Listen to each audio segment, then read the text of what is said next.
Hello everybody, I wanted to show you guys an update about our chickens, what's going on. We added a few things.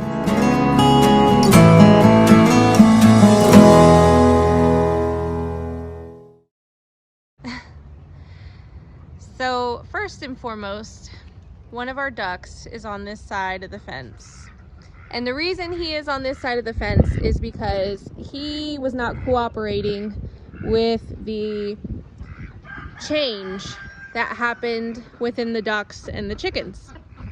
So originally we had this fence here, ducks on this side, chickens on that side. Because of what we are going to do with the pond, the rain did that. This is not, it's supposed to be drying out. But when this dries out, he's gonna continue digging. We're gonna make this 4 foot.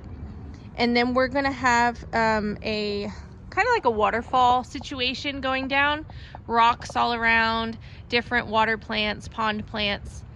And this was originally for the ducks, but then we thought, what would make our life easier? Well, we got tired of having waters for our chickens and continuously having to pretty much get the hose and fill the buckets, etc.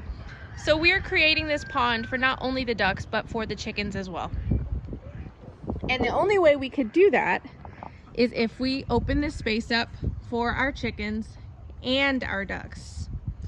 They are loving it. Everybody is doing well. We also just put in 14 of our 10 to 11 week old chickens. Everybody's doing great. So back to why he's over there. He was the only one not doing great. He wanted to show everybody that he is authority, he's the man in charge, which he's not. Our other duck is in charge. So when the chickens got in there, he started acting crazy, like just acting like he was just the boss. This was kind of the final straw with him. We love him, but we just need one drake and one rooster, and that's what we're settling on, so that's what we're doing. So we're going to give him away to a family who is going to love him. Also, we did some other things. My sister had this coop. It was broken. We ended up getting it from her house. We, well, when I say we, my husband, Nathan went and he cut it up and fixed the wood in the inside and all this stuff. So that's our 10-week-old coop for our little 10-week-old chickens. They've been doing great. This is like day 3. The first night we had to put them in there. Second night we put the majority in there, and then 3 just followed in there. So we're gonna see how it goes. The greenhouse has been doing good, although it's too hot to put things in it. Now let's go over here. Let me show you something real quick. So if you're wondering, this is poultry netting from Premier One. This is awesome. I absolutely love it because we can maneuver it and change it and do whatever we need to do. As you can see, we created that spot. We created one more spot. See this? This is where our 2 broody ducks are being held. So they naturally went broody. One went in this tractor, the other one went in that coop. So as they were setting up their nests and all that stuff, they started getting annoyed by the drakes. They were kind of like, hey, get off the eggs. So we decided to just close them in. So we closed them in with the netting. They have their own spot. They have their own water and food. We'll probably adjust the water once the ducklings are hatched and everything so that they can get the water as well. But for right now, our little maternity area is doing great, and they're broody and happy and doing what mamas do. Let me show you one of them.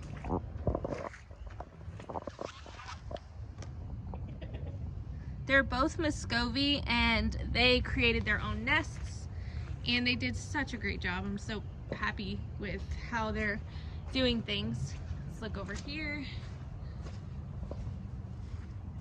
This is part of the duck and chicken pen area.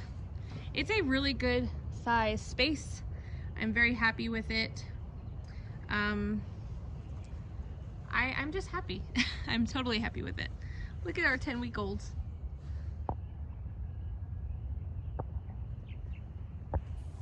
They're a mix of Easter eggers and they are adjusting well.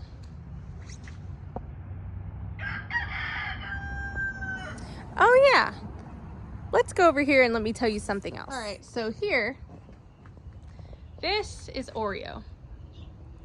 He is beautiful, isn't he? He is a beautiful barnyard mix rooster. He actually belongs to my friend Stephanie. He was with the flock until the 10-week-olds came. Just like Kipper, our Welsh Harlequin Drake, he was having a hard time with the adjustment.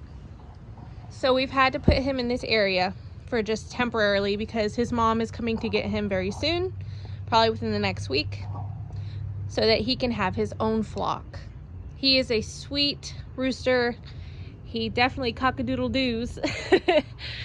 And so he needs his own flock. And, you know, we just separated him. We didn't want any drama with our chickens. They seem to be doing well with our ducks, etc. So sometimes you have to make those decisions. And I think that's an important reason why you need an area kind of like this.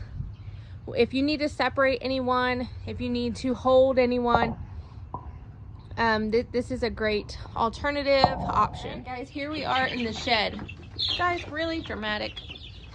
Okay, what is going on over here? Well, these are our Polish, and my sister has some chicks in here as well. Look at, hey, I have to clean their little board. I change it out like every couple days. Hey, buddy. Hi. They are getting so big, and they're starting to get their little Polish hair. Very excited about this. Soon these guys will be out and move to a different area out of this brooder. They're already outgrowing it, so I'm definitely excited for that. This is our smallest group of chicks. So once they're out of here, no more heat lamp, I will be very happy. All right, guys, so actually I forgot about these. We went a little chicken crazy. These are some more chicks that we incubated, barnyard mix. And they are, I want to say 6 weeks old, 5 weeks old. Look at them, yay! They are off of the heat lamp, but they have this little area closed in. We rigged something up, and they are in the greenhouse. The greenhouse, we haven't worked on a bottom yet. Looks a little crazy, but pumpkins are growing from last year. So I was thinking we'll just clean up everything else and allow the pumpkins to just live in the greenhouse and see how it goes. I mean, what's the worst that can happen? It just dies, and I mean, that's it. I'm fine with that. That happens. So soon they will be, well, I like to transition our chickens at 10 weeks. Also, all these chickens are not ours.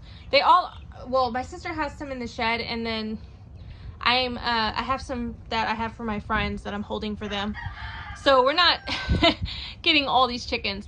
And whatever is a rooster, we will end up making some stock, some broth. I know that's kind of harsh for some of you, but that's just the way of life. That's how we do it here. Whatever, any of the male drakes or roosters, we turn them into something for our kitchen, a stock. We can some broth. Whatever meat is on the bottom, we'll just kind of make sandwiches or soups or whatever. It works for us. We don't want to waste anything. We use the chicken feet for the stock and broth.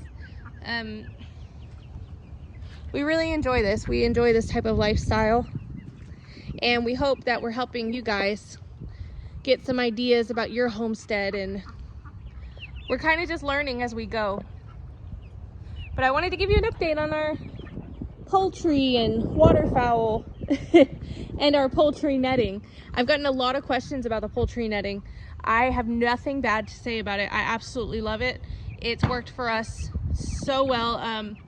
We have a really good spot in our yard. We have good space, and I'm definitely thankful for that. This is one reason why we bought our house. We bought our house because we wanted the yard. That's all we wanted. Me and my husband looked at the house. We were looking at houses before this one and they looked terrible. We didn't care. We just wanted a yard. But God gave us this one, and it just so happens the inside looks really good. Don't be afraid to buy a house with some problems in the inside. Get a good deal, and worry about what you're gonna do outside. You could always add on to the house. You could always fix the house, but you can never extend your land unless someone is selling around you. Keep that in mind if you want animals, even if they're just chickens. I mean, we never thought we'd have this many, but I mean, it works for us and we just love it. So I wanted to give you all that update. Love you guys. God bless.